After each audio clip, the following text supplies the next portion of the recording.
Então vamos lá, capítulo 16. Encantamento pernicioso. Martin. Então vamos ver aí a Dona Isaura. Dona Isaura. Ciumenta, Dona Isaura, poço de ciúmes. Dona Isaura dando trabalho aí pro pessoal do outro lado, né? Então vamos começando diretamente com a primeira questão, que está logo no começo, né? Então, Dona Isaura, a médium, enquanto trabalha, mostra radiações brilhantes ao redor do cérebro. Porém, ao encerrar a sessão, emite substância fluídica cinza escuro. Por que isso ocorreu? Lembrando, né, que a Dona Isaura era aquela médium na qual eles foram lá, né, em busca de auxílio da Margarida. Yes. E aí ela incorpora o Gaspar, que era o cidadão que ainda estava lá meio renitente, lá, né, meio no automático. Yes. Aí eles conseguem, né, o marido da Dona Isaura dar uma evangelizada no moço, né? Aí terminou a sessão, eles vão embora. E o André Luiz, junto com o tal do Sidônio, que era o mentor do grupinho mediúnico ali, né? Isso. O André Luiz fica ali para dar umas especuladas ali no ambiente, né? Aí ele se depara aí com essa situação da Dona Isaura. Dona Isaura Silva, mulher do seu Silva. Mulher do seu Silva, Dona Isaura Silva. Quer começar ou não? Fim das reuniões, reparei que a médium Dona Isaura Silva apresentava sensível transfiguração.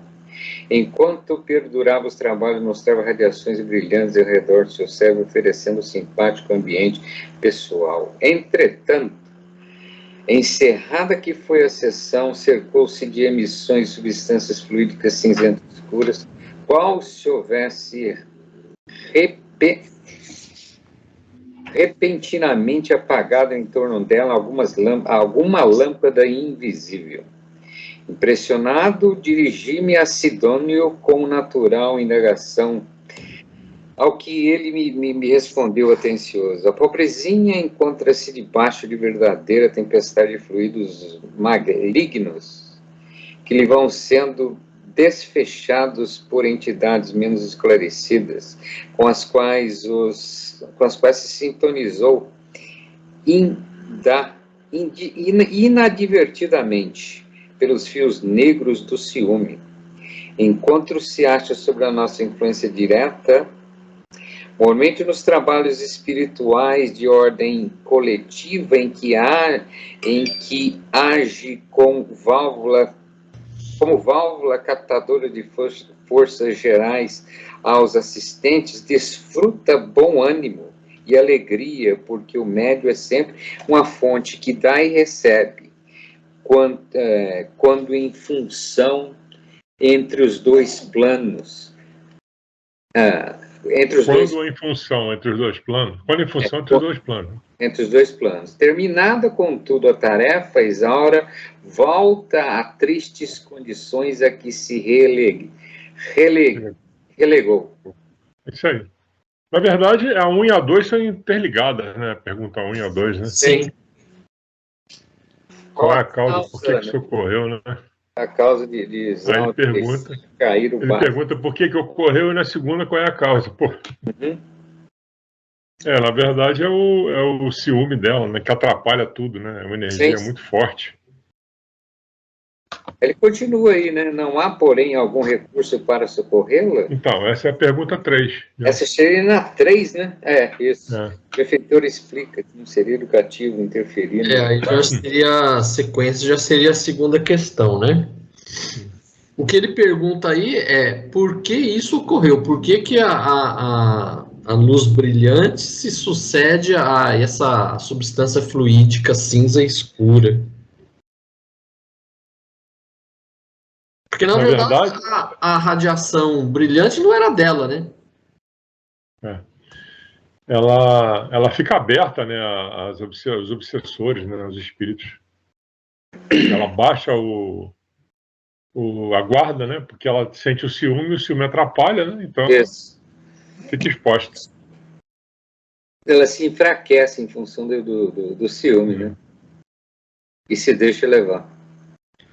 Porque aqui ele fala assim, cercou-se de emissões de substância fluídica cinzenta e escura, qual se houvesse repentinamente apagado em torno dela alguma lâmpada invisível.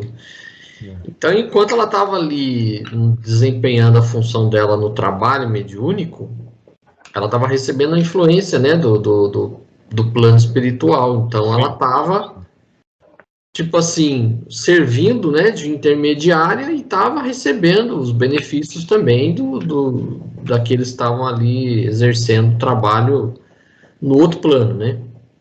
Terminou, é como se fosse assim, cessou a corrente elétrica, apagou a lâmpada. Virou a chave.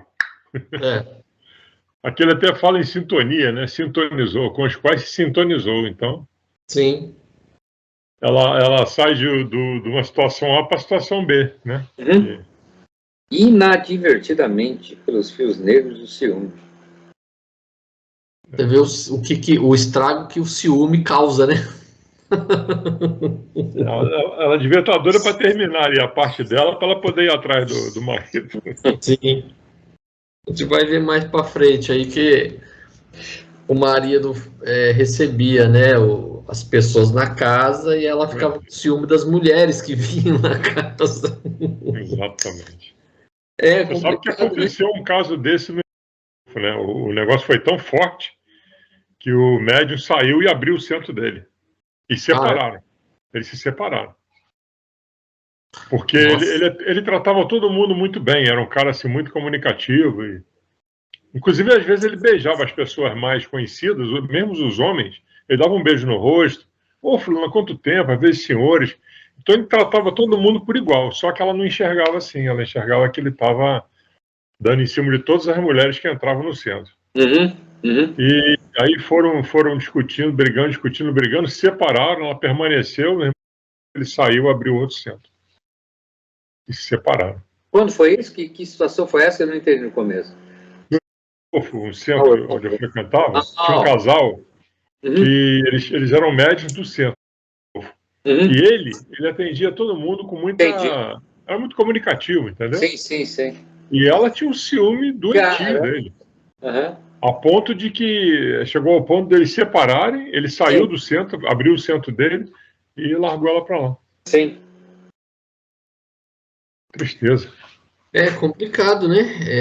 É um sentimento assim que vai ver pra frente aí que eles usam isso contra ela e contra os demais, né? Então você vê o perigo que é, né? E a gente aqui tá falando de ciúme entre mulher e homem, né? Mas não é só esse tipo de ciúme também que abre as portas para esses agentes aí nos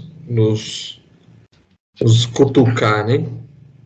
É o que ele fala num ponto aí do texto, que eu não lembro exatamente, que ninguém é de ninguém, né? A pessoa se apega às coisas e não pode ser assim, né? Ter esse apego dessa forma.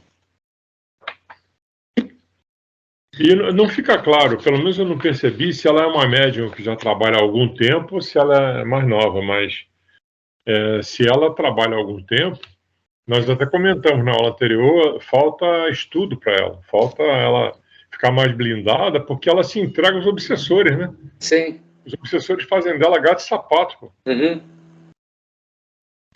A gente vai ver mais para frente essas situações aí, né? Que a gente esse capítulo também é mais um ensinamento para quem é médium, né? Então tem que ficar atento às coisas. Que aí a gente já segue aí para a segunda questão, né? Qual a causa da médium Isaura se deixar cair em baixas vibrações? Eu acho que é o ciúme, né? O ciúme, basicamente o ciúme, né? Ela, quando ele diz ali, enquanto ela se acha sob nossa influência direta, normalmente nos trabalhos espirituais de ordem coletiva, em que age como válvula captadora das forças gerais dos assistentes, desfruta bom ânimo e alegria. Que o médium é sempre uma fonte que dá e recebe, quando em função entre dois planos. Terminada com toda a tarefa, Isaura volta às tristes condições a que se relegou. Então, ela pelo que dá para entender aqui, fora de quando ela está trabalhando, a vida dela é sentir ciúme do marido. Uhum. Ainda mais naquela época também, né? Que a mulher praticamente não trabalhava, era o homem que trabalhava, a mulher era do lar, né? Isso, o famoso do lar. Nossa. Que aí ele pergunta, né? Não há, porém, algum recurso para socorrê-la? Daqui curioso. Sem dúvida, elucidou o orientador da pequena e simpática instituição. E por que não a abandonamos ainda não sucumbiu? Ou seja, eles estavam dando amparo para ela. Isso. Se não tivesse dando esse amparo, aí que ela tinha se lascado mesmo, né? Exatamente. É imprescindível, todavia, num processo de semelhante natureza, agir com cautela, sem humilhá-la e sem feri-la. Quando defendemos um broto tenro, do qual é justo aguardar preciosa colheita no porvir, é necessário combater os vermes invasores sem atingi-lo. Então eles estavam ali meio que trabalhando, mas de uma forma assim que não fosse uma coisa muito drástica para que ela de repente não se sentisse mal, né, com a situação. Então eles estavam meio que trabalhando ali, mas sem poder atingir muito drasticamente a situação, né? Crestar o grelo de hoje é perder a colheita amanhã, ou seja, você não pode simplesmente passar o facão em tudo. Tem que ter um cuidado ali, arrancando as ervas daninhas e preservando o broto ali que interessa, né? Aí vem a 3, né? A segunda, né? Qual a causa da médium Isaura se deixar em baixas vibrações? Nessa continuação ele dá a resposta da segunda. Nossa irmã é valorosa cooperadora, revela qualidades apreciáveis e dignas, porém não perdeu ainda a noção do exclusivismo sobre a vida, tá aí, ó, do companheiro, e através dessa brecha que a induz a violentas vibrações de cólera, perde excelente oportunidade de servir. Hoje viveu um dos seus dias mais infelizes, entregando-se totalmente a esse gênero de flagelação interior. Reclama-nos concurso ativo nessa noite, pois cada servo acordado para o bem. Quando se projeta em determinada faixa de vibrações inferiores durante o dia, marca quase sempre uma entrevista pessoal para a noite com os seres e as forças que a povoam. Marca uma entrevista, é ótimo. Isso é interessante.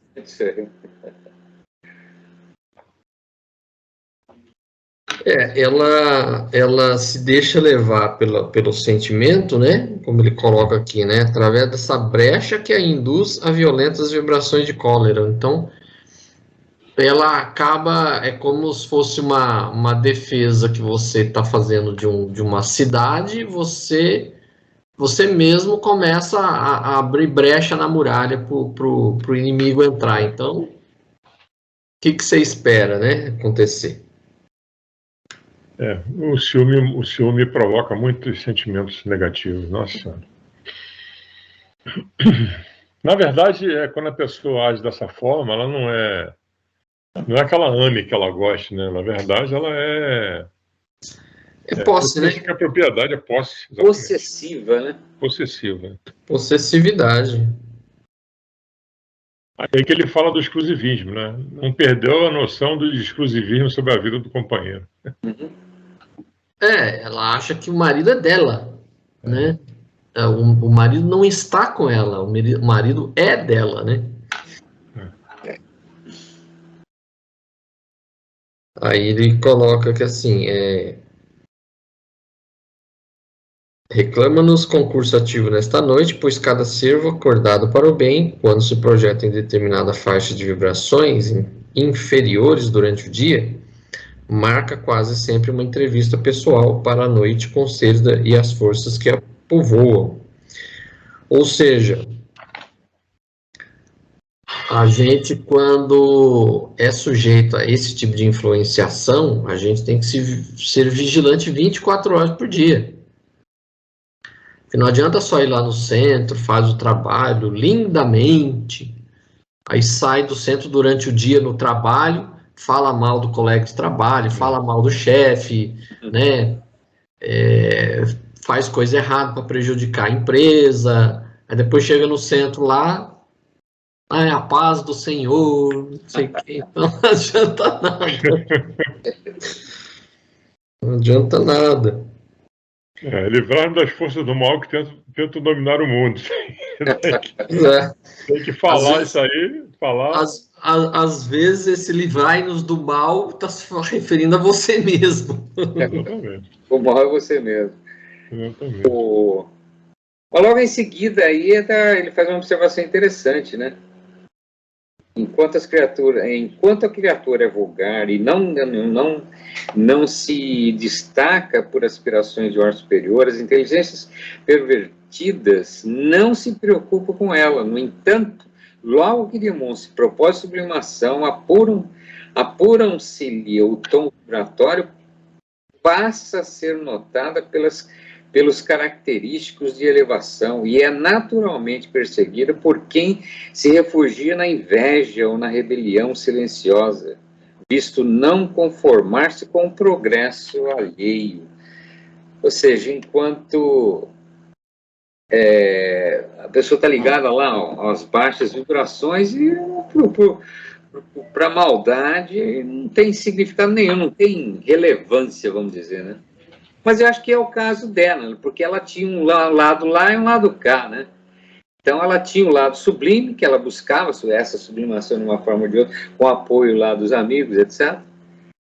Mas também ficava naquela, né? Então ela era bastante perseguida, né? Em função disso, dela estar jogando os dois lados, vamos dizer. Eu penso que é uma questão de energia, né? A energia, ela está atraindo coisa para ela, quando ela entra nesse tipo nessa vibe, de vibração, nessa vibe aí. Isso. Aí é o que a gente vai ver mais na frente. Os obsessores vêm com facilidade, né? Isso.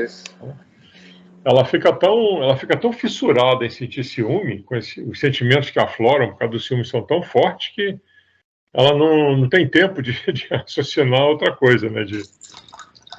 Pelo menos parar e pensar, será que eu estou agindo certo? Né? Ou será que essas pessoas que estão falando comigo é para o meu bem mesmo? Ela não tem esse tipo de discernimento. Sim. O foco dela é sentir ciúme, né? O ciúme, vamos dizer assim, é a falha na muralha que ela tinha, né? Isso é o que você falou. E aí, quando eles percebem que ela tem essa falha, eles exploram. E aí ela era um instrumento de um trabalho que estava beneficiando muita gente. E a gente, que ele coloca aqui, né?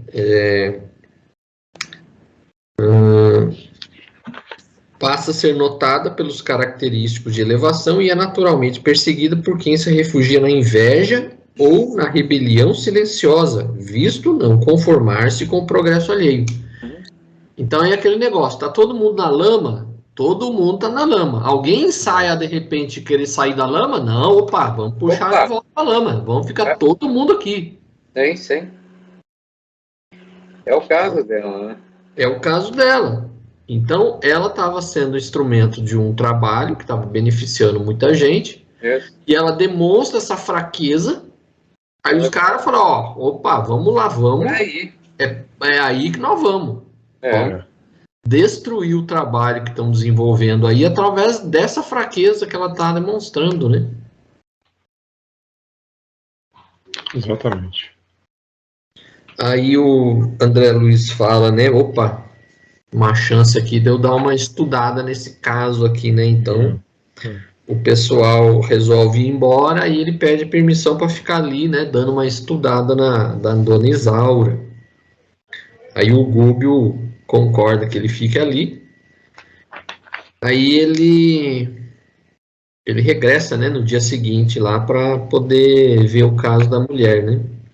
Sim. Nosso grupo retirou-se conduzindo a doente e o esposo infinitamente satisfeito, e coloquei-me ao lado de Sidônio em interessante conversação. Por enquanto, explicou-me a certa altura da útil palestra, esse domicílio está sob a guarda dos nossos processos de vigilância. Entidades perturbadoras ou criminosas não dispõem de acesso até aqui. Mas nossa amiga, transtornada pelo ciúme, vai ela mesma ao encalço de maus conselheiros. Então, quer dizer, não adianta a gente, faz oração, faz o evangelho no lar, né? Aí você, de repente, você vai atrás dessas coisas aí complica. Então, quer dizer, amparo todo mundo tem. Mas se você mesmo vai atrás disso, aí não adianta, né? É igual aquela coisa, você tá ali no quartel ali, sob vigilância, tá ali a guarnição, mas você mesmo vai de encontro sozinho ao inimigo, você espera o quê? Você vai levar bala. Exatamente. Aí ele fala, né? Esperemos que abandone o veículo de carne sob a ação do sono e verás de perto. Aí ele relata que depois de 2 horas, né? Ele vê o senhor Silva já desligado do corpo. E aí Sidônio levantou-se, convocando um dos seus auxiliares, recomendou-lhe acompanhasse o dono da casa. Então aí ele falou, pega um dos auxiliares e vai junto aí com o marido, né, da mulher. Aí parece que eles vão para algum lugar, né, de algum estudo, algum trabalho, né, aí ele fala, né, pô, queria que a Isaura viesse, mas não me atendeu aos apelos. Aí o Sidônio dá uma dura nele, né? O Sidônio fala, deixa ela que ela não está preparada ainda para esse momento, né? Aí a Dona Isaura, né? Logo depois, a Dona Isaura, fora do corpo, surgiu-nos à vista, revelando o perispírito inteiramente obscuro. Então, provavelmente, ela estava pesada, né? Perispírito pesado com esses pensamentos dela. Passou a nós sem prestar-nos a mínima atenção, mostrando-se encarcerada em absorvente ideia fixa. Sidônio endereçou-me algumas palavras amigas que não foram absolutamente ouvidas. Tentou o amigo tocá-la com a destra luminosa, mas a médium precipitou-se em desabalada carreira, deixando-nos perceber que a nossa aproximação lhe constituía naqueles instantes aflitiva tortura. Aí vem interessante que ele fala aqui em 2 pontos, o Silva desligado do corpo físico e depois a Isaura também fora do corpo, né? Sim. E o corpo estava onde? O corpo? Ele estava dormindo, né? Estava dormindo. Ele estava dormindo, à noite, né? Exatamente. Por isso ele falou assim, vamos esperar. O Silva foi lá participar do que tinha que participar e ela, dormindo, foi lá atrás do que não devia. Sim, quem cantou essa bola antes foi o Sidônio, né? Foi ele que falou? Porque aqui dá a entender assim, aqui fala assim, Sidônio levantou-se, convocando um de seus auxiliares, recomendou-lhe acompanhasse o dono da casa em proveitosa excursão de estudos. Então deu a noite, os dois dormiram, o marido desligado do corpo, vamos lá um estudo aí, vamos fazer um estudo aí. Aí um dos auxiliares do Sidônio seguiu ele. Aí ele fala, pesaroso, né?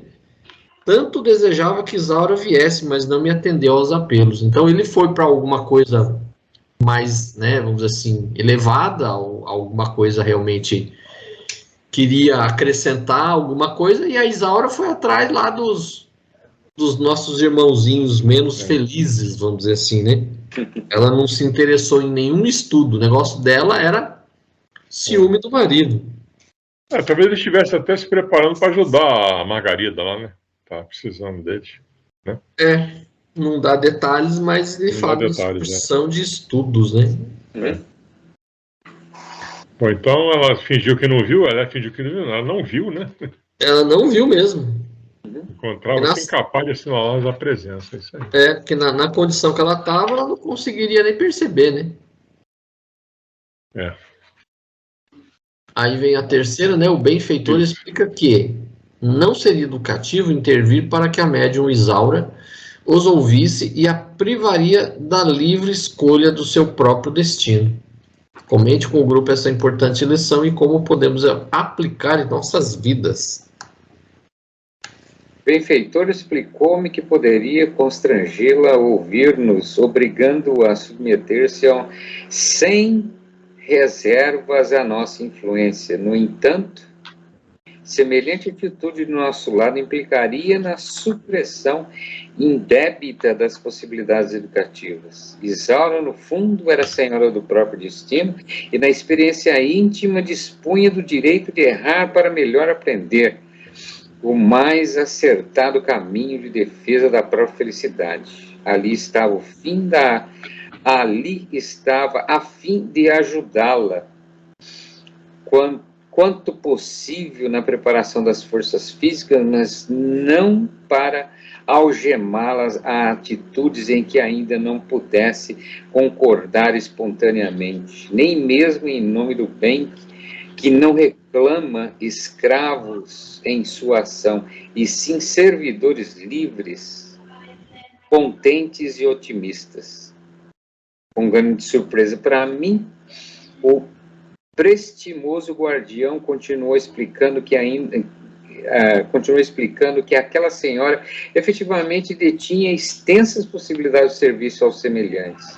Aí vai começar a 4. Aí começa as 4. A 4, aliás. Então, a pergunta é: comente com o grupo essa importante lição e como podemos aplicar em nossas vidas? Porque ele diz assim que ele não poderia intervir, né? Ele poderia obrigá-la, mas preferiu não fazer isso, né? Ele dá os motivos, inclusive, porque ele não faria isso, né? Questão de constrangimento, né?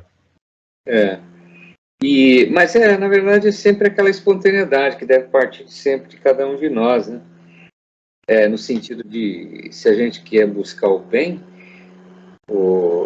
pelo menos caminhar na direção dele, né? Essa atitude deve ser uma atitude espontânea, que a partir do momento que você tem esse tipo de atitude espontânea, você é auxiliado, né? De forma sempre espontânea, né? Sem imposição nenhuma. Ou seja, parte de cada um de nós, né? Ele deixa claro nesse textozinho aqui, né? Isaura, no fundo, era a senhora do próprio destino. E na experiência íntima, dispunha do direito de errar para melhor aprender. O mais acertado caminho de defesa da própria felicidade. Aprender através dos erros. Aprender errando, né? Isso, aprender errando. Aquela história da teoria da tentativa e erro. Sim. É o que a gente sempre escuta, né? A gente aprende mais errando do que acertando, porque primeiro você precisa errar para depois acertar. Nem sempre você vai acertar de cara. Com certeza. Então, é a experiência, né? Mais, né? O erro acho que marca mais, ou seja, você ele imprime uma lição para você muito mais impactante do que o acerto. Muitas vezes você acerta e passa por aquilo e até esquece, né, do seu acerto. Mas o erro, eu acho que ele é mais marcante, né? Então ele deixa mais marcas, então acho que, consequentemente, a aprendizagem é maior.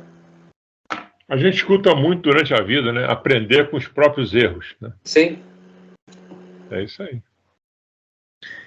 Porque aqui o que ele coloca? Primeiro, ele não pode interferir porque ela tem o livre-arbítrio. Se ela quer procurar os caras, não é ele que vai impedir, né? Porque ela tem direito de errar, como ele coloca aqui.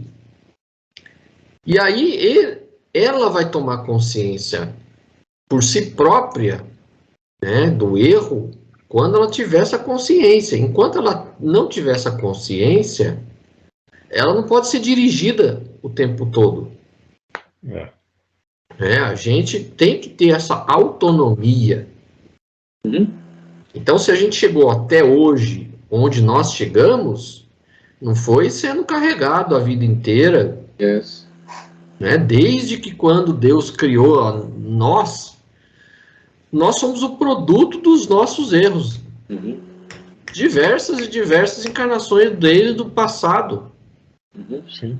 Eu lembro de ter visto na internet um tempo atrás, assim, um post assim, que coloca assim, nossa, eu me arrependo tanto de ter cometido tantos erros. Aí tem embaixo falando, se você não tivesse errado, você não seria quem você é hoje.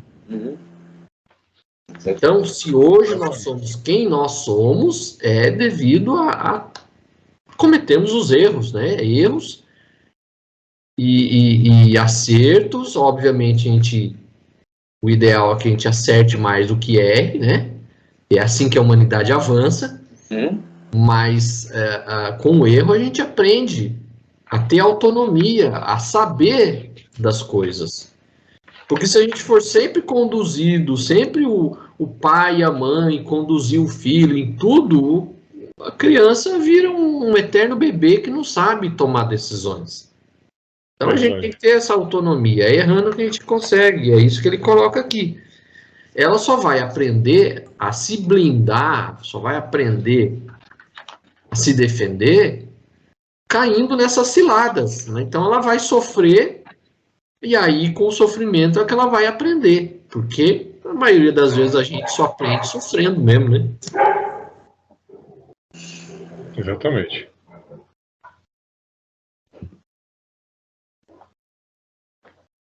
Porque aqui ele fala assim,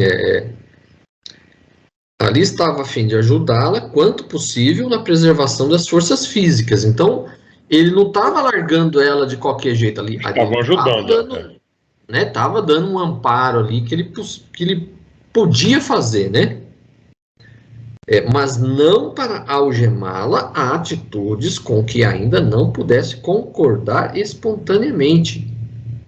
Então a gente sabe que a gente consegue a colaboração das pessoas se elas fizerem isso de espontâneo, não obrigadas. Ninguém gosta de fazer algo obrigado. E nem você vai conseguir algo de alguém se a pessoa for obrigada a fazer isso. É por isso que a gente consegue trabalhos melhores se a pessoa se engaja em alguma coisa por livre, espontânea vontade do que obrigado. É como se existisse um OA, né? Um Obsediados Anônimos. O cara que curar lá ajuda, como tem aqui os Alcoólicos Anônimos, né? Uma hora ele falou, peraí, preciso parar de ficar dando trela para o obsessor, né? Muito bem. Ele fala, né? Nem mesmo em nome do bem, que não reclama escravos em sua ação, e sim servidores livres, contentes e otimistas. Exatamente. Então, alguém que seja obrigado a fazer não vai estar nem contente nem otimista, né? Felizmente ela ainda conseguia dedicar um tempo aos trabalhos, né? Era pouco. Era o momento que ela estava com a influência do plano espiritual, vamos dizer assim, né? E ela conseguia colocar em prática lá alguma coisa boa, né? Infelizmente. Com o amparo que ela tinha, ela ainda conseguia fazer isso aí, porque é o que ele coloca um pouquinho mais para trás. Se não fôssemos ajudá-la, se a gente não estivesse ajudando, ela já tinha caído há muito tempo. Há muito tempo. Aí vem a quarta questão, né? O ciúme é uma emoção que merece extremado cuidado de nossa parte. Conforme a orientação do benfeitor amigo, Dona Isaura sabia que o marido não lhe era propriedade exclusiva. Como Jesus nos ensina a agir frente a situações como esta? Bom, com grande surpresa para mim, o prestimoso guardião continuou explicando que aquela senhora efetivamente detinha extensas possibilidades no serviço aos semelhantes. Até por isso, acho que ela era ajudada, né, pelo plano espiritual. Ela tinha potencial, vamos dizer assim. Caso quisesse perdê-las temporariamente, outro recurso não nos cabia, senão o de entregá-la à corrente da própria vontade, até que um dia conseguisse ela própria despertar em plano de compreensão mais alto. Sabia a saciedade, né, sabia muito que o marido não lhe era propriedade exclusiva, que o ciúme translocado só poderia conduzi-la a perigosa situação espiritual. Não ignorava que a palavra do mestre exortava os aprendizes ao perdão e ao amor, para que os companheiros mais infelizes não se projetassem nos despenhadeiros fundos da estrada. Entretanto, se os seus desígnios se demorassem na linha contrária ao roteiro que o plano superior lhe havia traçado, só nos restaria deixá-la circunscrita aos círculos da mente em desânimo ou desespero, a fim de que o tempo lhe ensinasse o reajustamento próprio.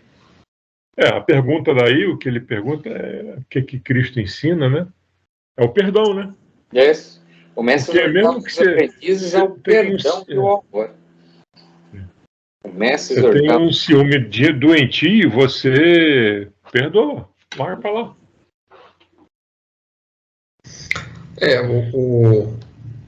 Esse ciúme dela era algo possessivo, era posse, né?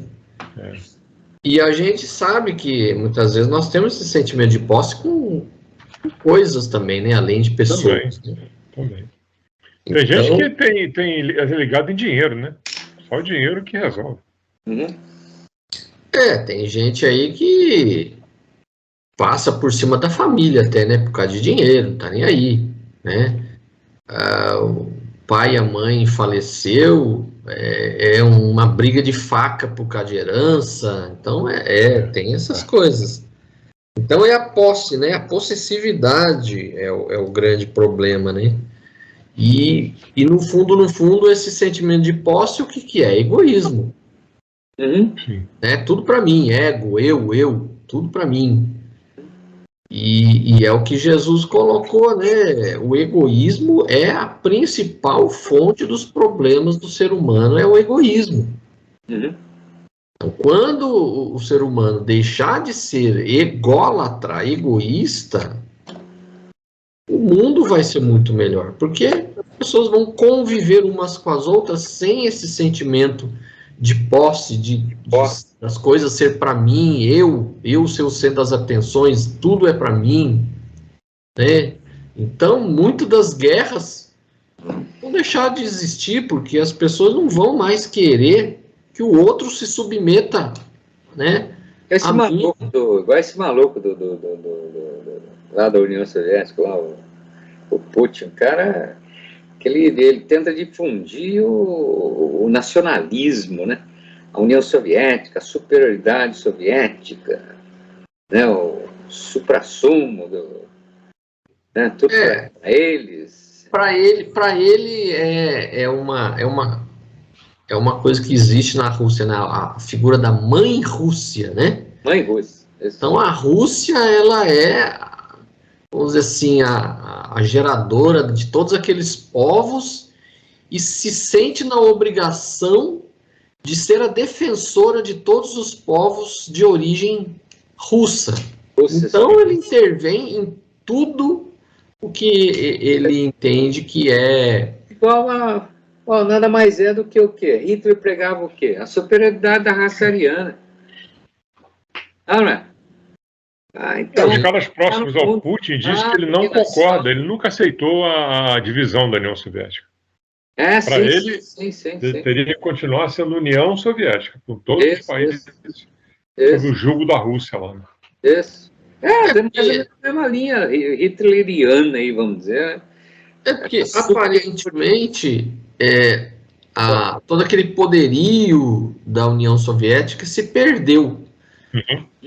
Mas, na verdade, ele assim, o poderio da União Soviética já tinha deixado de existir há muito tempo. Aquilo lá era só uma figura, né? União Soviética era só uma figura de linguagem, já não tinha mais o poderio de antes.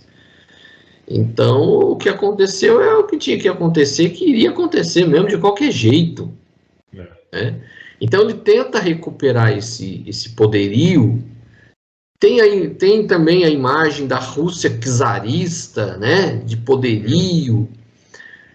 Então, na nossa sociedade hoje tem muito disso também, né? As pessoas querem impor a sua visão ou o seu poder sobre os outros. Então, é a figura do egoísmo que Jesus sempre combateu e que sempre disse que é o maior mal da humanidade. Sim.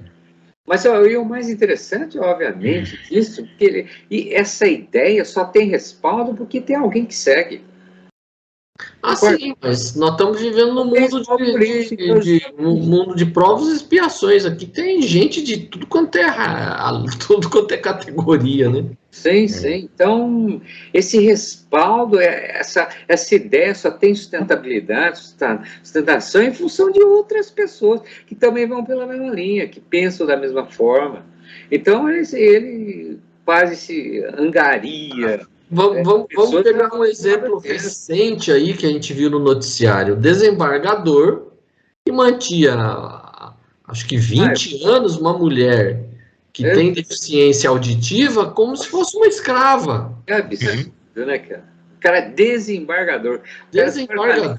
Conhecedor da lei. Não, e ele tinha mestrado em como é que fala? Na área do trabalho. Justiça trabalhista. Isso. Ele era especialista nisso. Chega a ser ridículo. Avalia se não fosse, hein? Caramba. Você não vê o Mas eu acho que essa questão de seguidores também é muito pelo medo, né? Também, né? Os caras que não querem se rebelar contra ele. Talvez o cara até não aceite as ideias dele, mas ele é que nem aquele doido lá da Coreia. Tá contra, é que nem dizia o Brizola, não tá comigo, tá contra mim. Ele manda fuzilar, pô. Então... Sim.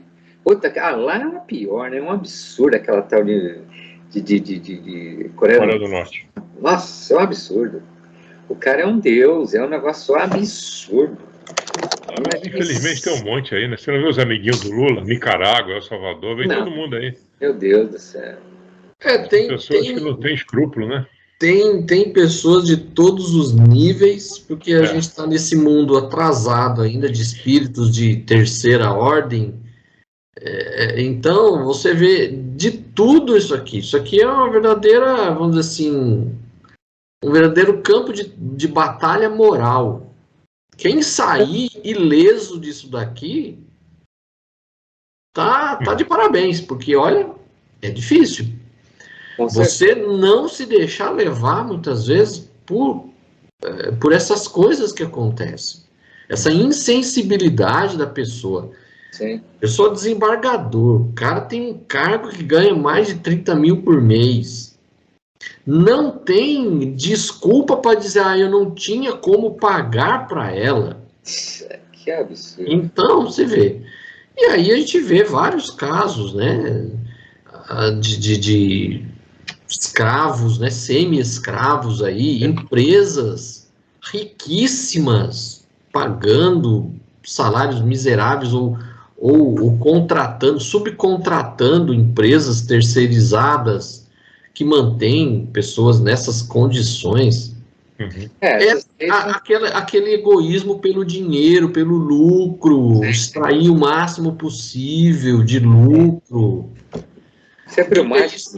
É o egoísmo que Jesus pregou a vida inteira, que está aí até hoje, as pessoas ainda não aprenderam. Tá mesmo, enraizado. Aquilo que eu falo, o outro cara, tem aquele cara que escreveu ele é jornalista que se tornou escritor lá, escreveu acho que Brasil, ano... Assim, Ele escreveu uma trilogia, né, sobre a história do Brasil, depois escreveu uma outra trilogia sobre a escravidão. Escravidão. E ele foi na África lá. É o Laurentino Gomes. Isso, Laurentino. Se ele falou, a escravidão acabou só no papel, cara, só no papel. Porque isso está enraizado na nossa cultura, nas nossas atitudes, no nosso direcionamento quando se diz respeito a trabalho e quando você o capitalismo assim na essência, não que eu seja comunista, evidentemente que isso não pega, mas pô, se você fizer o seu capitalismo, tem condição de fazer um capitalismo mais decente, cara, envolvendo mais pessoas. Quanto mais pessoas estiverem trabalhando, mais você vai garantir o seu trabalho. Então, um dos fundamentos do capitalismo, é o egoísmo. Sim. Né? Porque se você não tiver motivação pelo lucro, você não vai fazer nada de inovação, você não vai correr atrás de fazer as coisas melhores. Mas acontece que chega num grau que você tem a finalidade do lucro em qualquer circunstância, entendeu? Você passa por cima de tudo, de todos, pela finalidade do lucro. Esse é o capitalismo ruim. Se você der a oportunidade das pessoas trabalharem e terem um salário com mais dignidade, a sua empresa sobrevive porque ela vai consumir. O consumo é que gera a necessidade de se fazer mais. É simples assim, cara. Mas as pessoas precisam ter um poder de compra um pouco melhor para que você se mantenha trabalhando. Um dos motivos pelo qual a Inglaterra trabalhou pelo fim da escravidão é justamente para criar mercado consumidor, porque escravo não recebe salário, não consome. Não consome. Então vai vender para quem? Sim. Então, quando houver uma sociedade que compreenda que não basta apenas eu ter direito, o outro também tem que ter direito, tem que ter, lógico. Nós vamos passar a viver numa sociedade mais harmônica. Então, você vê países como Dinamarca, a Suécia, são países que atingiram um grau de sociedade que as pessoas têm consciência dos direitos e dos deveres. Sim. Não tem nem como comparar o Brasil. Você vê, passou reportagem até esses dias atrás, saqueadores, caminhão tombou ali, junto uma chusma ali para saquear, passando por cima do cadáver do motorista para pegar a mercadoria. Olha, é um absurdo. O tipo de egoísmo, a natureza do egoísmo das pessoas. Não respeita nem o cadáver do motorista morto. Não. Pisoteando o cara ali, já morto no chão, o cara pisando em cima. O cara quer levar vantagem, né, com aquilo ali. Olha o capitalismo entrando aí. Ele vai pegar aquela geladeira que está empurrando morro abaixo e vai vender lá por qualquer dinheiro, né? Mas, pô, a gente precisava amadurecer esse nosso capitalismo mesmo, no sentido dele ser mais inclusivo, mais participativo, né? Essa questão de chegar o cara que o Cláudio estava falando aí da Suécia, por exemplo, veio uma história semana passada de um brasileiro que estava lá e viu numa estação do metrô, não sei se vocês viram isso, tinha uma determinada roleta que era free. Então, e ele via que algumas pessoas passavam ali realmente, né, e os outros pagavam lá, e ele perguntou lá, na estação, por que tinha aquela roleta lá? Vai que você sai sem dinheiro de casa, tem um imprevisto, perde a carteira, você usa aquilo ali para pegar o... Aí ele pergunta, mas será que as pessoas não vão passar por ali tendo dinheiro só para aproveitar? E aí a guarda fala para ele, por que alguém faria isso? Olha o nível. Sim. Por que alguém faria isso? Tem uma história parecida com essa aí, aquela história de estacionamento, lembra? Que o cara chega... na Alemanha, isso é na Alemanha. Isso é na Alemanha. Os caras chegam no estacionamento, né, de manhã para trabalhar na empresa, ele encosta o carro lá embaixo. Daí o cara ficou olhando, mas todo mundo chega e encosta o carro lá longe. Por que vocês encostam aqui mais perto aqui, ó, do prédio? Não, porque essas vagas mais próximas do prédio é para quem chega atrasado. Então a gente disponibiliza essas vagas para quem chega atrasado. Ela está com pressa, né? Já vai botar o carro longe, bota o carro ali pertinho. Vai que amanhã você chega atrasado. Ué. Mas é outro nível, né? É um negócio É um tipo de sociedade que já atingiu um nível de consciência de respeitar o direito alheio e as situações, né, dos outros, no caso esse aí do atrasado, né? Então você vê o nível comparado ao Brasil é complicado. Agora, isso só vai melhorar quando moralmente o cidadão melhorar, quando a humanidade moralmente melhorar.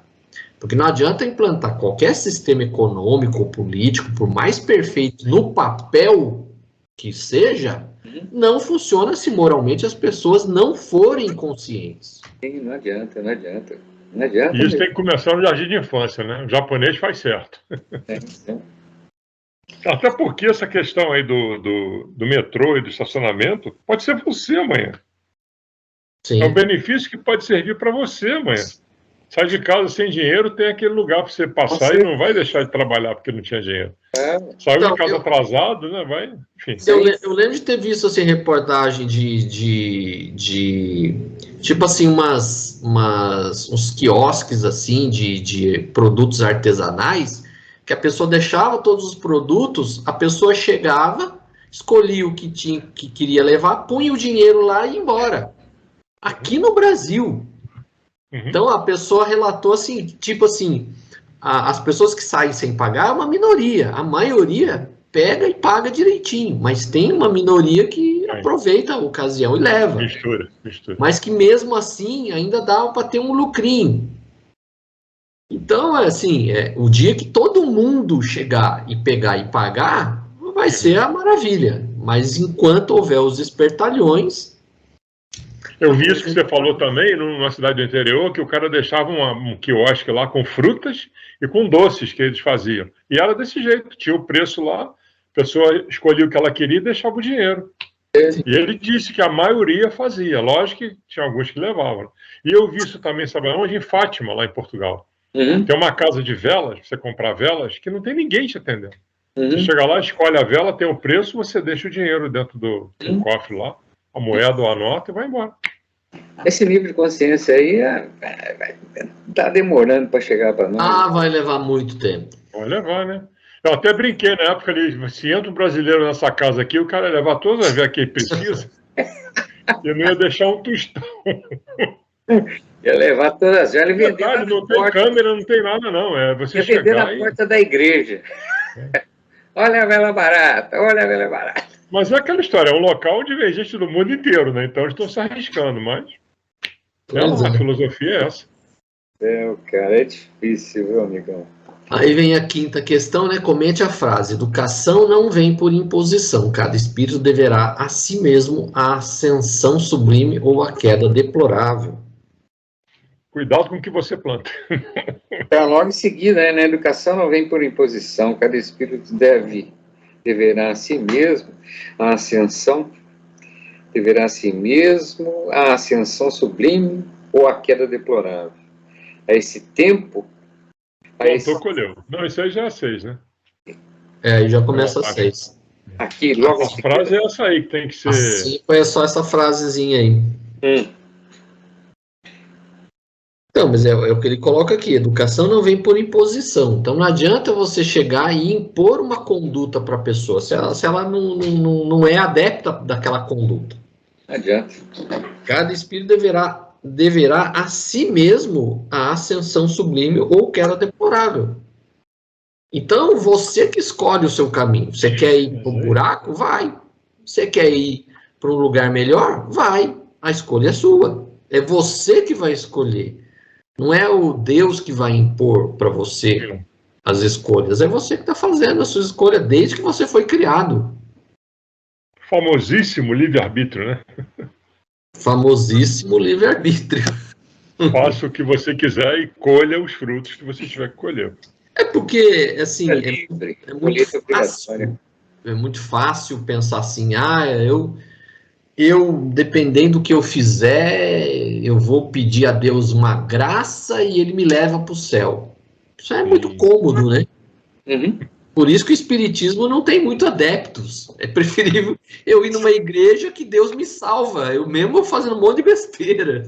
Eu prefiro ficar numa outra igreja lá, me enganando, né? Pois é, a pessoa Aquele se engana, né? pô, eu faço, mas eu rezo 10 Ave Maria, eu me livro. Faço 10 Ave Maria e estou resolvido. Faço assim, né?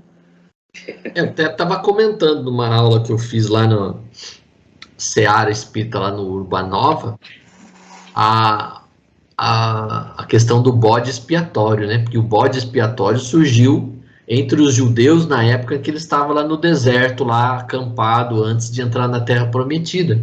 O que era o bode expiatório? Todo mundo, de tempos em tempos, todo mundo pegava os seus pecados, né? Os pecados literalmente iriam para o bode, e o bode era solto no meio do deserto para morrer lá com os nossos pecados.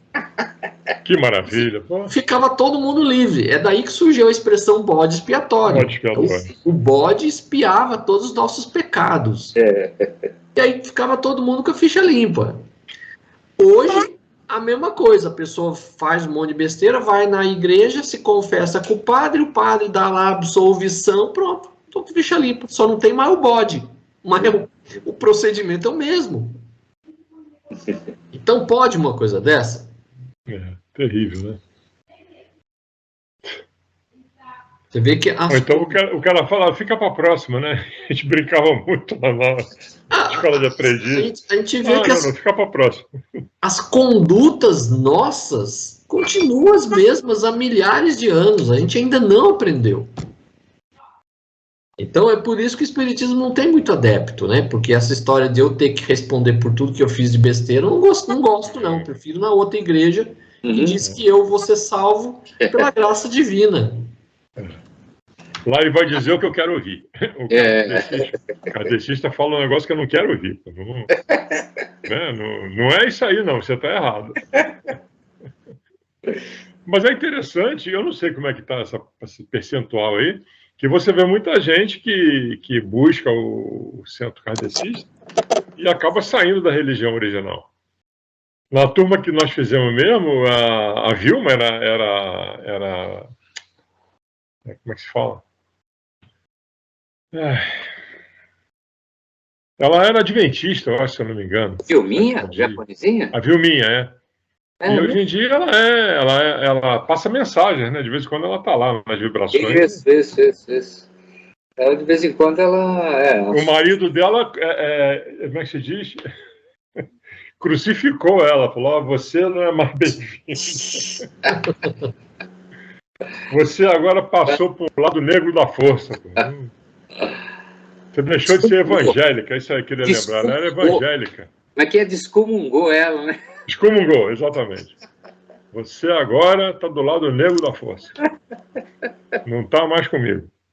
Acontece, né? Mas é aquele negócio, né? O despertamento vem para cada um no seu tempo. Ele ainda não está nessa de entender, né? O mecanismo da coisa. A Vilminha é uma criatura muito legal. Ela é muito... E é trabalhadora pra caramba. Ela é ativa mesmo. Muito legal. Muito legal. Aí vem a sexta questão, né? Os obsessores da médium Isaura incutiam em sua mente discordâncias com o que aprendia e vivenciava no espiritismo, com o intuito de afastá-la dos seus serviços de benfeitora. Quais lições podemos extrair dessa importante informação? Vai lá, Leonel. Aonde está mesmo? Agora eu estou... A esse tempo acompanhávamos a senhora Silva. A esse tempo acompanhávamos a senhora Silva fora do corpo da carne, a fugir de seu domicílio para a vida pública. Estugou o passo até... Estugou que acelerou, né? Acelerou o passo até encontrar a velha casa desabitada, a cuja sombra se... deparavam dois malfeitores desencarnados, inimigos sagazes do serviço de libertação espiritual, de que se convertera em devotada servidora. É evidente que a esperava com o propósito deliberado de intoxicar-lhe o pensamento. Abeiraram-se dela, amistosos e macios, sem se apreciarem da nossa presença. Perceberem. A perceberem da nossa presença. Com que então Dona Isaura disse disse um dos embusteiros, apresentando na voz mentiroso acesso de compaixão. Assento de compaixão. A senhora tem sofrido bastante com seus respeitáveis sentimentos de mulher. Ah, meu amigo, clamou a interpelada, visivelmente satisfeita por encontrar alguém que se associasse às dores imaginárias e infantis. Então o senhor também sabe? Como não? Comentou o interlocutor enfático. Sou um espírito que a protege e sei que seu esposo lhe tem sido desalmado verdugo. A fim de ajudá-la, tenho seguido o infeliz por toda parte, surpreendendo-lhe as traições com compromissos domésticos. Dona Isaura, em lágrimas, confiou-se ao fingido amigo. Sim, gritou molestada. É essa a verdade. Sofro infinitamente. Não existe neste mundo criatura mais desaventurada que eu. Reconheço, acentuou o locutor perseguidor. Locais perseguidores. Acentuou o loquaz perseguidor. Conheço a extensão seus padecimentos morais. Vejo-lhe o esforço e o sacrifício, e não ignoro que o seu marido eleva a voz nas preces, nas sessões habituais, para simplesmente acobertar as próprias culpas. Por vezes, em plena oração, entrega-se a pensamentos de lascívia, fixando senhoras que lhes frequentam o lar, envolvendo a médium imprevidente na melifluidade das frases. Eduzia. É um absurdo, dói-me vê-la algemada a um patife mascarado de apóstolo. É isso mesmo. Boa. É isso mesmo, confiava a pobre senhora, qual se fora andorinha delicada, portadora de importante mensagem, repentinamente presa num tabuleiro de mel. Estou rodeada de gente desonesta. Sofri tanto. Indicando o quadro triste, Sidônio informou-me. Antes de tudo, os agentes da desarmonia perturbaram-lhe o sentimento de mulher.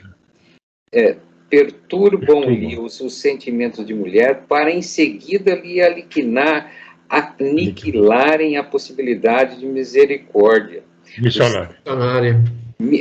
A possibilidade de missionário. O ciúme e o egoísmo constituem portas fáceis de acesso à absorção, obsessão, arrasadora do bem. Pelo exclusivismo afetivo, a médium nesta conversação já se ligou mentalmente aos ardilosos adversários de seus compromissos sublimes. Deixando transparecer imensa tristeza, acrescentou: repara, o inteligente obsessor abraçou a senhora, parcialmente desligada do corpo físico, e prosseguiu: Dona Isaura, acredite que somos os seus leais amigos, e os portadores verdadeiros são aqueles que, como nós, lhe conhecem os padecimentos ocultos. Não é justo que se submeta a arbitrariedades do marido infiel. Abstenha-se de receber o séquito de companheiros hipócritas interessados em orações coletivas que mais se assemelham a palhaçadas inúteis. É perigoso entregar-se a práticas mediúnicas, qual vem fazendo em companhia de gente dessa espécie. Tome cuidado. A médium invigilante A médium invigilante arregalou os olhos, impressionada com a estranha inflexão impressa nas palavras ouvidas, e gritou: aconselha-me, espírito generoso e amigo, que tão bem me conhece o marido silencioso. Martírio silencioso. O martírio silencioso. O interlocutor, na intenção de destruir a célula iluminativa que se funcionava com imenso proveito no santuário doméstico da jovem senhora, assediada agora por seus argumentos adocicados e venenosos, observou com malícia: a senhora não nasceu com a vocação do picadeiro. Não permita a transformação de sua casa em sala de espetáculo. Seu marido e suas relações sociais exageram-lhe as faculdades. Precisa ainda de longo tempo para desenvolver-se suficientemente. E envolvendo-a nos pesados véus da dúvida que anulam tantos trabalhadores bem-intencionados, aduziu: já meditou bastante na mistificação inconsciente? Está convencida de que não engana os outros? É indispensável acautelar-se. Se estudar a grave questão do espiritismo com inteligência e acerto, reconhecerá que as mensagens escritas por seu intermédio e as incorporações em entidades supostamente benfeitoras não passam de pálidas influências de espíritos perturbados e de alta percentagem de produtos de seu próprio cérebro e de sua sensibilidade agitada pelas exigências exigências descabidas das pessoas que lhe frequentam a casa. Não vê a plena consciência com que se entrega ao imaginado intercâmbio? Não creia em possibilidades que não possui. Trate de preservar a dignidade de sua casa, mesmo porque o seu esposo não tem outro objetivo senão o de utilizar-lhe a credulidade excessiva, lançando-a à triste aventura do ridículo. A pobre criatura, tão ingênua e prestimosa, registrava com visível terror aquela concentração do assunto. Acabou aí. Por aí. Agora você vê, todo o discurso dele, no início, ele começa falando para ela que ela é uma sofredora. Então, eles começam a entregar para ela aquilo que ela queria escutar. Uhum. Aí depois eles vão o quê? Eles vão desmerecendo o trabalho. Sim. Eles vão desqualificando, né, o trabalho que é feito, se colocam numa posição de espírito superior, fala mal do marido. Acaba com o marido. E aí ainda acaba com ela também, falando: não, você não é tudo isso que você está pensando, não. Isso aí é coisa da sua cabeça. Quer dizer, exatamente. É o puxar para baixo, né? Então ela estava começando a ensaiar uma ascensão espiritual, eles estavam vendo isso, estavam querendo puxar ela para baixo. Agora, vamos ser sinceros, vocês acham que isso acontece no plano espiritual? No nosso plano encarnado, tem pessoas parecidas com esse cara. Ô louco. Nossa Senhora. Ô louco. Todo dia, toda hora. Que tem de gente querendo puxar seu tapete, furar seu zóio por aí, é festa, né? Então... E é encarnado, né? Desencarnado. Pois é. Pode ser até que tenha um desencarnado lá em volta, mas os encarnados atuam com força. Tem que orar, vigiar, estudar. Orar, vigiar, estudar. É terrível, né? Como o Cláudio falou, esse planeta aqui não é para os fracos, não, mano. E viver não é brincadeira, não, como diz o Paulo. Não é brincadeira, não. E aqui a gente vê o grau de invigilância dela como médium, né? Primeiro, o cara chega já falando mal do marido. Nessa, ela já devia ter caído em si e percebido que espírito de ordem superior nunca vai falar mal de ninguém. Isso é o principal, é o princípio básico de qualquer espírito que se apresente como espírito. Primeiro que o espírito não se apresenta como superior, ele nunca vai falar, eu sou um espírito superior. Então, se falou isso, então não é. E aí começa a falar mal dos outros, fala mal dela, desmerece o trabalho. Então, quer dizer, obviamente... Essa observação que ele faz é que a senhora não nasceu para vocação de picadeiro. Não permita que a transformação de sua casa uma sala de espetáculo. Ele já coloca o trabalho como uma palhaçada, né? Exatamente. Não querendo desmerecer o nobre ofício dos palhaços, né? É palhaçada no mau sentido. Nesse caso aí é pejorativo mesmo. Mas eles estão tão seguros de si, da fraqueza dela, que eles nem se preocupam em, por exemplo, chegar, como o Cláudio falou, e falar mal de alguém, né? Porque se tivesse o mínimo de discernimento, ela, o mínimo de vigilância, o mínimo de estudo, ela pararia e pensaria o que o Cláudio falou. Pô, o cara chegou falando mal do meu marido, não pode ser um espírito de luz, não pode ser um espírito amigo. Mas eles não estão nem aí, eles saem soltando o chicote, porque eles sabem como é que ela está enfraquecida, vamos dizer assim, né? É porque ela se sentia, pelo que dá a entender, ela se sentia desprezada pelo marido, vamos dizer assim, né? Ela tinha esse sentimento de desprezo. Então, alguém chegar e falar mal do marido foi como música para os ouvidos dela. Falando, realmente, ele me trata mal, ele não trata como deveria ser. Então, ele chega já falando aquilo que ela quer escutar. Então, aí o primeiro passo do cidadão que ele quer engambelar você, né? É a típica tática do estelionatário. É chegar a te envolver com uma conversa e ganhar a sua confiança. O primeiro passo de todo cidadão que é estelionatário, né, é te envolver na conversa e ganhar sua confiança. É o caso dele aqui. Por isso que até hoje tem gente que cai no golpe do bilhete premiado. Até hoje ainda tem gente que cai. É porque o cara chega com aquela conversinha, fala coisas que você quer escutar, ganha sua confiança. É o caso dela. Então ela não teve o discernimento de entender. Mas é como você falou. Olha, eu acho que olhando por esse ângulo, um espírito de luz, um espírito superior, não fala mal de ninguém. Mas ela não tinha ela não estava com essa visão, né? Com esse alerta, né? Pelo menos isso. Sim. Começou a falar mal, peraí. Não. E ela vai se deixando levar. E ele fala aqui em determinado ponto do texto que o ciúme e o egoísmo constituem portas fáceis de acesso à obsessão arrasadora do bem. E é o que eles estão fazendo, né? Sim.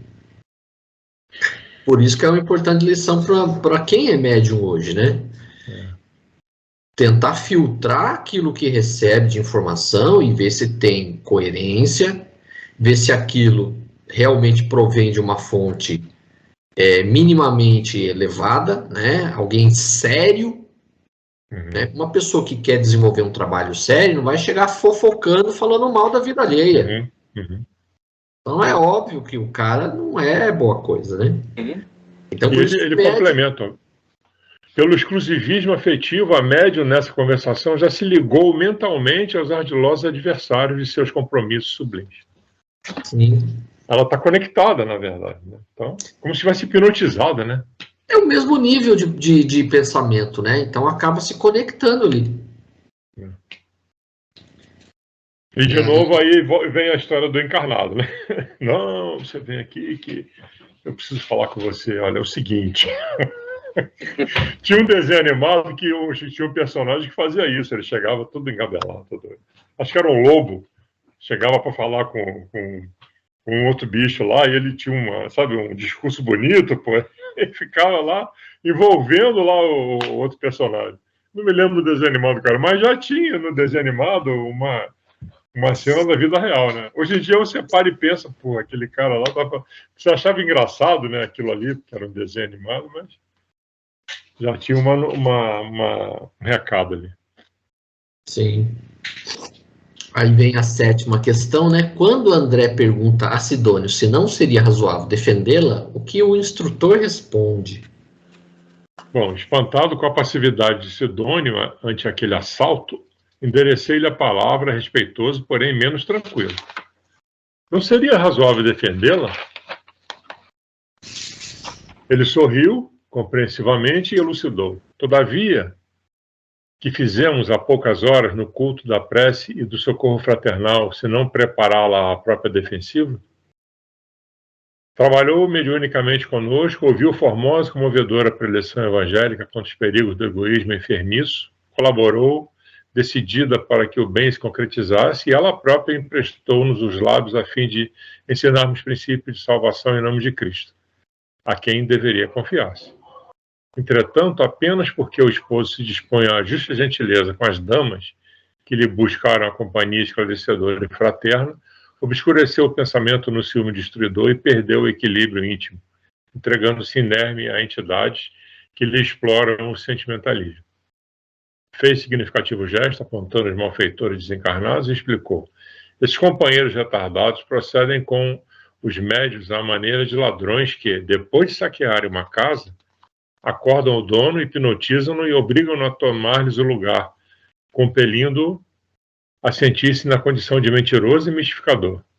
Aproximam-se da mente vigilante, dilaceram-lhe a harmonia, furtam-lhe a tranquilidade e, depois, com sarcasmo imperceptível e sutil, obrigam-no a acreditar-se fantasioso e desprezível. Muitos missionários se deixam atropelar pela falsa argumentação que acabamos de ouvir, e menosprezam as sublimes oportunidades de estender o bem através de preciosa sementeira que lhes enriqueça o futuro. Mas não há recurso inquirir sensibilizado de afastar semelhantes malfeitores? Sem dúvida, elucidou Sidônio bem-humorado. Em toda parte existe contenção e panaceia, remediando situações pela violência ou pelo engodo prejudiciais. Mas, na intimidade de nossa tarefa, que será mais aconselhável? Espantar moscas ou curar a ferida? Sorriu enigmático e prosseguiu. Tais dificuldades são lições valiosas que o espírito do medianeiro entre encarnados e desencarnados deve aproveitar em benditas experiências, e não nos compete subtrair o ensinamento ao aprendiz. Enquanto um trabalhador da mediunidade empresta ouvido a histórias que lhe lisonjeiam a esfera pessoal, disso fazendo condição para cooperar na obra do bem, quer dizer que ainda estima o personalismo inferior e o fenômeno, acima do serviço que lhe cabe no plano divino. Nessa posição, demorar-se a longo tempo entre desencarnados ociosos que disputam a mesma presa, anulando valiosa ocasião de elevar-se, porque depois de certo tempo de auxílio desaproveitado, perde provisoriamente a companhia edificante de irmãos mais evoluídos que tudo fazem inutilmente para reerguer o caminho. Então cai vibratoriamente no nível moral a que se ajusta, convive com as entidades cujo contato prefere e acorda mais tarde, verificando as horas preciosas que desprezou. A esse tempo, o obsidente de Dona Isaura afirmava-lhe para Paurador: estude a senhora o próprio caso, consulte cientistas competentes, leia as últimas novidades em psicanálise e não perca sua oportunidade de restauração sob pena de enlouquecer. E comentava sacrílego: falo-lhe em nome das esferas superiores na qualidade de amigo fiel. Sim, compreendo, concordava a interlocutora tímida e desapontada. Nesse momento, Sidônio abeirou-se do grupo e fez-se visível para Dona Isaura, hipnotizado pelos perseguidores. E a médium registrou-lhe a presença com alguma dificuldade, exclamando: veja Sidônio, nosso devotado amigo espiritual. O verboso obsessor, que de maneira alguma percebia a nossa vizinhança em virtude do baixo padrão emocional em que se mantinha, zombou franco: nada disso, a senhora nada a ver, é pura ilusão. Abandone o vício moral para furtar-se a maiores desequilíbrios. É isso aí. O que ele coloca aqui é exatamente aquilo que a gente já falou, né? Não adianta você forçar uma situação se ela ainda não está consciente disso. Ela tem que aprender por si mesma. É isso aí. Mais uma vez fica claro isso, né? E outra coisa, como ele fala, se ela está dando ouvidos a isso, é porque ela, na verdade, não está preparada ainda, né? Ele fala em determinado ponto. Ela está na mesma faixa vibratória ainda. Então, ela tem que aprender a elevar o seu padrão mental para que ela não sintonize mais com essas faixas, mas isso tem que partir dela. Eu achei interessante falar assim, esses companheiros retardados procedem com os médiums à maneira de ladrões, que depois de saquearem uma casa, acordam o dono. É igual aquele cara assim, que bate a sua carteira e grita pro outro, pega ladrão! Exatamente. E também lembra a história daquele síndrome de Estocolmo, né? Que o cara acaba se apaixonando pelo sequestrador, né? O cara tá te fazendo mal, tá te sequestrando e você acaba entrando na vibração dele. E achei interessante ele colocar isso também. Enquanto um trabalhador da mediunidade empresta ouvidos a histórias que lhe lisonjeiem a esfera pessoal, disso fazendo condição para cooperar na obra do bem, quer dizer que ainda estima o personalismo inferior e o fenômeno. Então, eles ao mesmo tempo metiam o pau no marido, falavam que ela não tinha condição, mas dava uma lustrada no ego dela, né? Não, você é uma esposa traída, você tem razão, você é uma pessoa sofrida, né? Então, quer dizer, ela aceitava esse tipo de situação, quer dizer, ela ainda não estava num nível realmente de cooperar descompromissadamente, ela ainda esperava retorno, né? Então... Isso tem um outro lado ruim, que na medida que você atrai esse tipo de espírito, os outros se afastam de você, né? Também. Os mais elevados se afastam. Então você está perdendo tempo com um monte de obsessor ali e está deixando de receber a companhia de, como eles dizem aqui, companhia edificante de irmãos mais evoluídos. Sim. Essa posição de irmãos. Aí vem a oitava, né? De que forma e em qual momento os mentores espirituais prestam auxílio a Dona Isaura? Vai lá, meu amigo Leonel. Nada disso. Cadê? Logo em seguida aí, né? Sidônio voltou. Sidônio voltou triste e informou-lhe sem rebuços. Desde o instante que Isaura se projetou na zona sombria do ciúme, tem a matéria mental em posição difícil e não se acha em condições de compreender-me, mas podemos socorrê-la de outro modo. Em volitação rápida no que foi seguido por mim, encontrou o marido na Medianeira. Na uma reunião instrutiva junto a vários amigos espirituais, reconhecendo-lhe tomar o corpo, recomendando-lhe tomar o corpo físico sem perder tempo, a fim de auxiliar a esposa em dificuldade.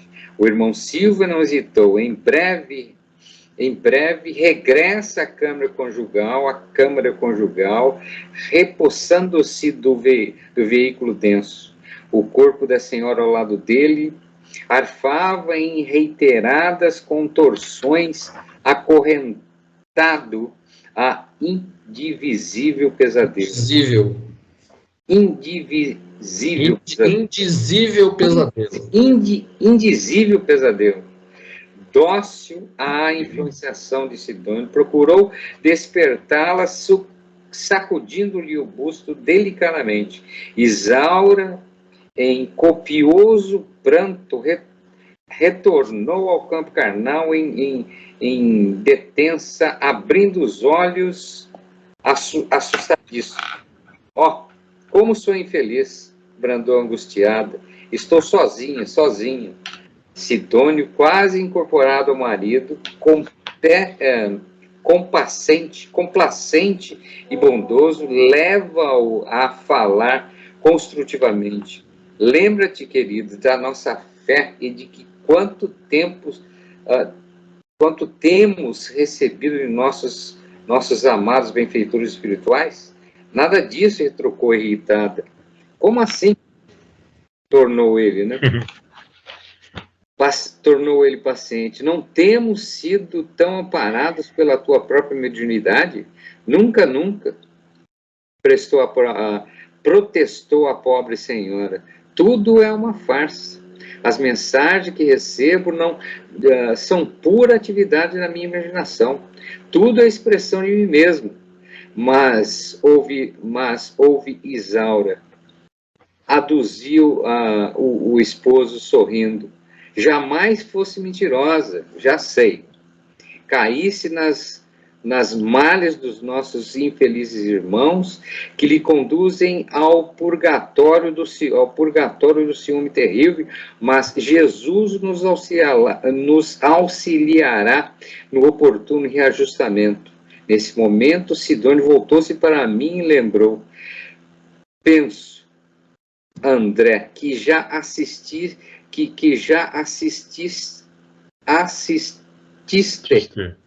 a fase culminante da lição. E essa conversa agora seguirá até muito longe. Com o milagroso concurso das horas, pacificaremos a mente da servidora respeitável com exclusiva invigilância. Mas exclusivista. Mas exclusivista e invigilante. Volta ao teu círculo de trabalho e guarda o ensinamento dessa noite. Profundamente tocado pelo que vira, agradeci e afastei-me. Aí o Sidônio dispensa o André Luiz, né? Essa conversa aí vai longe, né? Então, daí fica para o próximo, assistência fraternal, que seria... Deixa eles se entenderem que essa conversa ainda vai longe. Sim. É interessante quando ele fala: Sidônio, quase incorporado ao marido complacente e bondoso, levava a falar construtivamente. Quer dizer, ele estava influenciando o Sidônio para falar o que ele disse. Lembra-te, querido, a nossa fé e de quanto temos recebido. Você vê que ele estava dando assistência para ela, mas ela ainda estava difícil de compreender, né? Que é uma coisa que eu lembrei, que ele fala assim, lembra-te, querido, de nossa fé e de quanto temos recebido nossos amados benfeitores espirituais. O que ele coloca aqui? O marido dá a entender que ele estava sabendo o que estava acontecendo, né? Já sei, caíste nas malhas dos nossos... Eu acho que é mais por influência do Sidônio, né? Você vê que interessante, o marido devia estar lá assistindo uma palestra, em alguma atividade útil, ele teve que sair para poder acudir a esposa que estava lá nos laços menos virtuosos, para poder ver se ela acordava, né? Dessa situação que ela está. Mas você vê que é interessante, ela própria falando as coisas nas mensagens, e ela não acreditava, né? Ela foi induzida a acreditar que não era mensagem alguma, era da cabeça dela. Que ela era uma mentirosa, na verdade, né? Você vê a influência que muitas vezes acontece desses espíritos, nos médiuns, e tem que ficar atento a isso aí, porque é o que fala, muitas vezes o médium, ele está falando coisas para si mesmo, ele não está falando para os outros. Então tem que, muitas vezes, perceber que aquelas mensagens que o médium passa, serve muitas vezes para o próprio médium. Né? O recadinho é para ele, né? A gente aproveita lá a presença. O recado é para o médium e a gente também, né? Então, a gente aproveita, né?